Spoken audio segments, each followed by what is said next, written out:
Bismillahirrahmanirrahim. Assalamu alaikum. Peace be always with you. Welcome to Global Light Path. I am Irshad Mahmood from Toronto, Canada. Topic is پھر اللہ کا عذاب ہم پر آخر کیوں؟ زلزلہ ہم پر، سیلاب ہم پر، ماضی میں ظالم حکمران ہم پر، بیرون ممالک کا دباؤ ہم پر، غرض ہر طرح کا اللہ کا عذاب ہم پر. اس کی بنیادی وجہ یہ ہے کہ ہم نے قرآن کو چھوڑا ہوا ہے.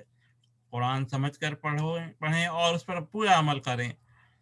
سوائے ان گنے چنے حدیثوں کے باقی تمام حدیثوں کو جو قرآن کے خلاف ہو اپنے 1.5 انچ کے اسلام سے الگ کریں. انشاءاللہ پھر کامیابی آپ کے قدم چومے گی. قرآن فہمی کو عام کیا جائے اور سنی سنائی باتوں سے مکمل پرہیز کیا جائے. تمام محدثین فارس کے رہنے والے تھے، قدیم فارس کے، جنہوں نے انتہائی مہارت سے ایک خفیہ سازش کے ذریعے رومن امپائر کے مدد سے مسلمانوں کو قرآن سے دور کر دیا ہے. قرآنی پیغامات کو دوسروں تک ضرور پہنچائیں.